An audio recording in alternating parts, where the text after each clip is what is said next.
আসসালামু আলাইকুম। চেন্নাইয়ের মাটিতে ইন্ডিয়ার সর্বশেষ ব্যাক টু ব্যাক দুইটা টেস্ট ম্যাচ খেলেছিল এবং সেই দুইটা টেস্ট ম্যাচই ছিল ইংল্যান্ডের বিরুদ্ধে, যেখানে একটা টেস্ট ম্যাচ তারা হেরেছে, একটা টেস্ট ম্যাচ তারা জিতেছে।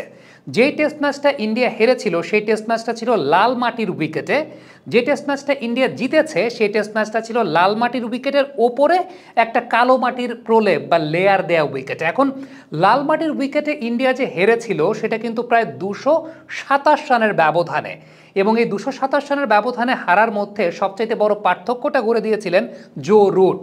ইন্ডিয়ান অন্যান্য ব্যাটারদের সঙ্গে জো রুটের 218 রানের ইনিংসটাই মূলত ওই টেস্ট ম্যাচটার ভাগ্য নির্ধারণ করে দিয়েছিল এবং ইন্ডিয়া সেই টেস্ট ম্যাচটা হেরেছিল। কোন জায়গাটাতে আসলে জো রুট ব্যতিক্রম ছিলেন ইন্ডিয়ার অন্যান্য ব্যাটারদের চাইতে, তার পেছনে সবচাইতে বড় কারণটা হচ্ছে জো রুট প্রচুর পরিমাণে সুইপ শট এবং রিভার্স সুইপ খেলেছিলেন।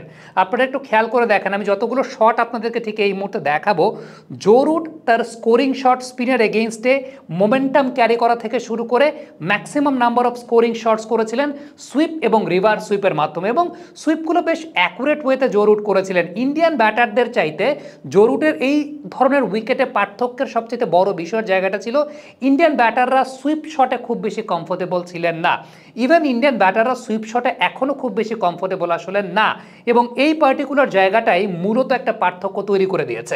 সুইপ শটের ক্ষেত্রে যদি আমরা একটু খেয়াল করে দেখবেন অলমোস্ট প্রত্যেকটা ক্ষেত্রেই যখন সুইপ শট জো রুট করছেন সামনের পাটাকে একটা সিমিলার করিডোরে রাখার চেষ্টা করছেন, তার মানে সুইপ শটটা কত বেশি অ্যাকুরেটলি তিনি খেলেছেন। এবং আরেকটা বিষয় উল্লেখযোগ্য সেটা হচ্ছে সামনের পায়ের কথাটা তো বললাম, যে সামনের পায়ের ব্যালেন্সটা সবসময় একই রকমভাবে বজায় ছিল, এবং যে জায়গা থেকে সুইপ শটটা তিনি খেলছিলেন সেটা না বডির খুব কাছাকাছি না বডি থেকে খুব বেশি দূরে, অর্থাৎ একটা মিড রেঞ্জ বরাবর বজায় রেখে জো রুট সুইপ শট এবং রিভার্স সুইপ শটগুলো খেলছিলেন।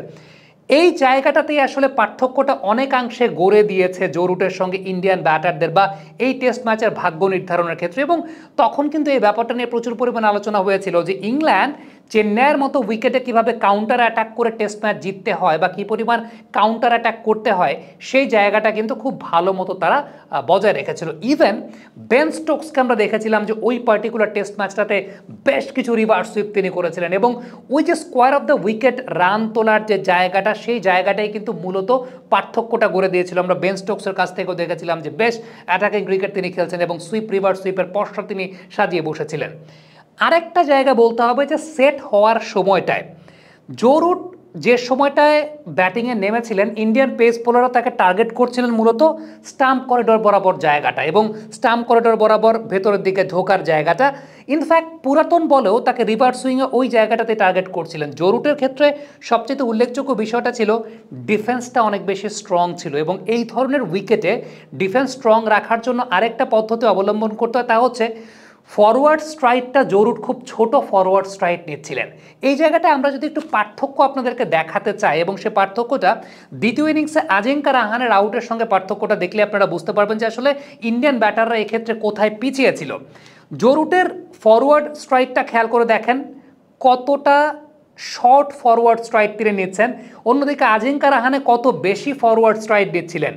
এই টাইপের উইকেটগুলোতে যে প্রবলেমটা ঘটে আসলে পুরাতন বলে, বিশেষ করে এসজি বলে যখন খেলা হয় পুরাতন বলে রিভার্স সুইংটা পান বোলাররা, এবং মুভমেন্টটা বল যত পুরনো হয় তত বেশি কিন্তু মুভমেন্টটা বেশ ভালো মতো পেতে থাকেন। এবং যেহেতু লাল মাটির উইকেটের রাফ প্যাচগুলো অনেক বেশি মাত্রায় বাউন্স ক্যারি করে এবং সেই সঙ্গে মুভমেন্টটা অনেক বেশি মাত্রায় দিতে পারে এবং ফাস্ট আসে বল, সুতরাং এই জায়গাটায় শর্ট স্ট্রাইক নেওয়াটাই শ্রেয়। এবং জো রুটের এই ইনিংসটা একটা উল্লেখযোগ্য অংশ ছিল যে শর্ট স্ট্রাইক নিয়ে তিনি ব্যাটিং করছিলেন, ফরওয়ার্ড স্ট্রাইকটা খুব বেশি বড় নিচ্ছিলেন না, ফরওয়ার্ড স্ট্রাইকটা তিনি শর্ট নিচ্ছিলেন। সো এই জায়গাটাতে আরেকটা বিষয় কিন্তু উল্লেখযোগ্য ছিল, সেটা হচ্ছে স্পিনারদের ক্ষেত্রে ইংলিশ স্পিনাররা এই পার্টিকুলার ম্যাচটাতে বেশ ভালো বোলিং করেছিলেন। তার পেছনে অন্যতম বড় কারণটা ছিল লাল মাটির উইকেটের যে বাউন্সটা, অর্থাৎ এক্সট্রা বিট অফ বাউন্স কিন্তু তারা ক্যারি করতে পারছিলেন। হাইটের একটা অ্যাডভান্টেজ তো অবশ্যই ছিল। ইন্ডিয়ার এই পার্টিকুলার টেস্ট ম্যাচটাতে শাহবাজ নাদিম এবং ওয়াশিংটন সুন্দর খেলেছিলেন। শাহবাজ নাদিম খুব লম্বা প্লেয়ার না।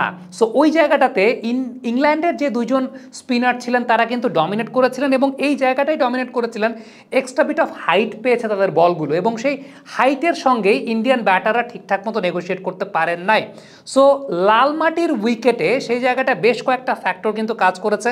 একটা তো জো রুটের সুইপ, রিভার্স সুইপ, বেন স্টোকসও সুইপ রিভার্স সুইপ খেলেছেন, সেই সঙ্গে স্পিনারদের যে জায়গাটা স্পিনাররা এক্সট্রা বিট অফ হাইট পেয়েছে। তার মানে একটা বিষয় কিন্তু বুঝতে পারছেন যে লাল মাটির উইকেটে যদি খেলা হয় স্পিনাররা টার্ন অ্যান্ড বাউন্স এবং জোরের টার্ন সেই সঙ্গে বাউন্স দুটোই খুব ভালো মতো পাবেন, যেটা এর আগে চেন্নাইতে ইন্ডিয়ার হারের পেছনে অন্যতম বড় কারণ ছিল, যে জায়গাটায় ইংল্যান্ড সেখানে এগিয়েছিল। দর্শক, আপনার কাছে কি মনে হয় বাংলাদেশ কি এই জায়গাগুলোর সুযোগ কাজে লাগাতে পারবে কিনা? এবং যেহেতু আমি বাউন্সের কথা বললাম, সেই টার্ন অ্যান্ড বাউন্সের প্রেক্ষাপটে বাংলাদেশের স্পিনিং লাইন আপটা কেমন হতে পারে? কমেন্ট বক্সে আপনাদের মন্তব্য মতামত জানতে চাই, লিখে পাঠাবেন।